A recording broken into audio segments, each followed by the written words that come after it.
right, sir, Speed.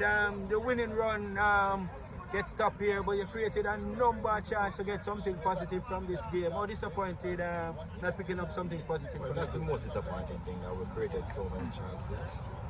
And we thought Waterhouse just created 1-1 and they got all 3 points. But I mean, we have ourselves to blame. We should have really done better with those chances.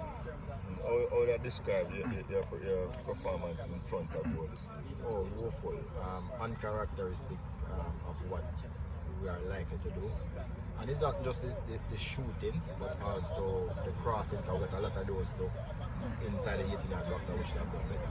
We just lacked quality in the final, that part of the game to score the goals.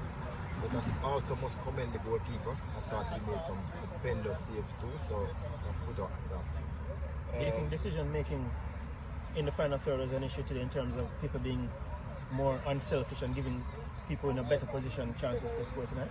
Yeah, you mean we were selfish, yeah, especially in the early part of the game when we were like all over Waterhouse. There was a couple of occasions when the forwards tried on their own instead of trying to pass the ball for somebody else to come over, and that cost us in the end. Yeah, just have to ask though, coach. The last couple of games I've mentioned, you seem to be beating the team against Rudolph, but today it seemed to be the opposite where you dominated for most of the game, creating numerous chances, and the result was the opposite way.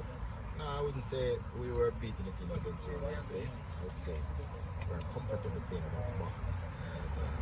That is something that is more in the world trend these days. Today, we knew what Waterhouse had to offer. We kind of had a very good idea what they were going to do, and that is why we were able to get some chances. But again, they have quality strikers. Bradford is a known goal scorer. So I also figured out if they get a whiff of the ball, they'll probably score.